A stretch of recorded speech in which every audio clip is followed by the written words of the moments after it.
This was actually one that I recorded last.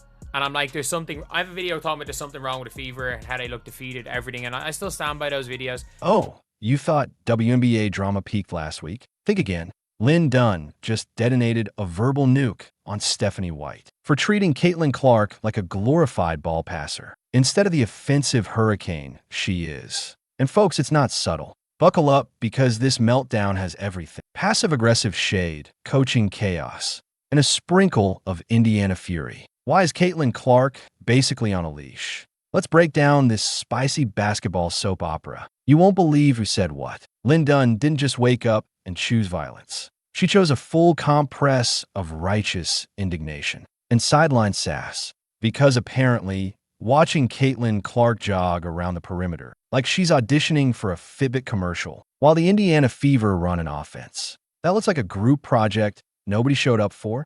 Yeah, that was a bridge too far. And when Lynn Dunn goes off, it's not a polite, tea-sipping disagreement. It's more like a thunderclap in a library. Subtlety? Gone. Diplomacy?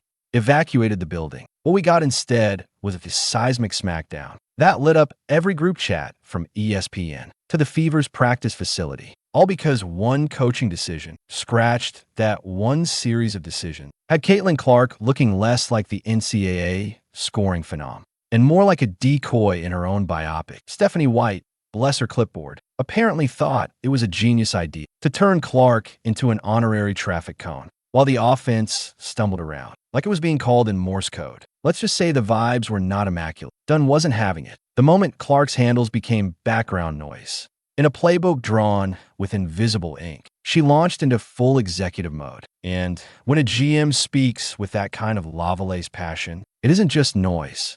It's a siren blaring. Fix this mess or brace for impact. This wasn't just about underutilizing a star player. This was a full-blown basketball identity crisis, happening live in 4K with popcorn-worthy levels of mismanagement. It's one thing to draft a generational talent. It's another to treat her like she's a glorified cheerleader with a solid jumper.